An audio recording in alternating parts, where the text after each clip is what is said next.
ఆంధ్రప్రదేశ్ రాష్ట్ర అధికార ప్రతినిధిగా కాంగ్రెస్ పార్టీ అధికార ప్రతినిధిగా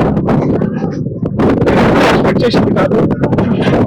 నాకు ఇది ఒక పోస్ట్ కింద లేకుంటే ఏదో ఒకటి మనకు అప్పు చెప్పినారులేనే ఒక ఉద్దేశంతో అయితే తీసుకోలేదు. ఇది చాలా పెద్ద బాధ్యత. ఎంత పెద్ద బాధ్యత అంటే ఈరోజు చంద్రబాబు నాయుడు గారు ఏమన్నా రిమార్క్ చేసినా ప్రశ్నించి ఎదిరించి ఆ రిమార్క్ ని సరిదిద్దేటటువంటి జాబ్ ఈ రోజు వచ్చేసిందన నాకు అప్పగించడం అంత ఆషామాషైన విషయం కాదు. కళ్ళ తిరిగిన కాలు ఆగిపోదులే చోట,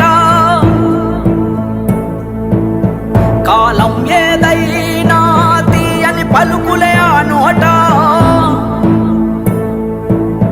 ఎదురే ఏమున్నా తడబడదే ఎంచుకున్న ప్రజల బాట.